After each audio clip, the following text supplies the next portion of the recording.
क्या आपने कभी सोचा है कि अगर आप रूहानी दुनिया को अपनी आंखों से देख पाते तो कैसा लगता? बहुत से लोग बताते हैं कि उन्होंने अजीब और अलग सी आकृतियां देखी हैं। कुछ ने तो यह भी कहा कि ये प्राणी उनके कमरे के अंदर तक दिखाई दिए। ये प्राणी अलग अलग शेप और साइज के हो सकते हैं। किसी ने काले कुत्ते तो किसी ने अजीब जानवर जिनके कई हाथ, पंख और पैर, पंजे और दांत होते हैं। अगर मैं आपको बताऊं कि ये प्राणी सच में मौजूद हैं और रूहानी दुनिया का हिस्सा है तो शायद आपको यकीन भी ना हो। असल में ये दुनिया हमारी कल्पना से भी ज्यादा असली, रियल और वास्तविक है।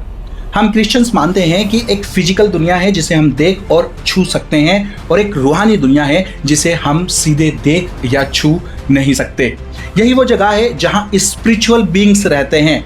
नूह की बाढ़ से पहले ये रूहानी जीव और हमारी दुनिया आपस में कनेक्टेड थी, लेकिन नूह की बाढ़ के बाद परमेश्वर ने हमारे और इन जीवों यानी डेमंस और इविल स्पिरिट्स के बीच में पर्दा डाल दिया था। उत्पत्ति अध्याय 6 उसके 1 से 2 में लिखा है कि परमेश्वर के पुत्रों ने मनुष्यों की बेटियों को देखा कि वह सुंदर है और उनसे विवाह किया। इसके परिणाम स्वरूप नेफिलियम जैसे प्राणियों का जन्म हुआ। यही भ्रष्टाचार और हिंसा का मुख्य कारण था जिसकी वजह से परमेश्वर ने बाढ़ भेजी थी। और दूसरा पत्रस अध्याय 2 उसके 4 में लिखा है, क्योंकि जब परमेश्वर ने पाप करने वाले स्वर्गदूतों को नहीं छोड़ा पर नर्क में डालकर अंधकार में गड्ढों में डाल दिया कि न्याय के दिन तक बंदी रहे। इसका मतलब गिरे हुए स्वर्गदूतों को बाढ़ के बाद कैद कर दिया गया था।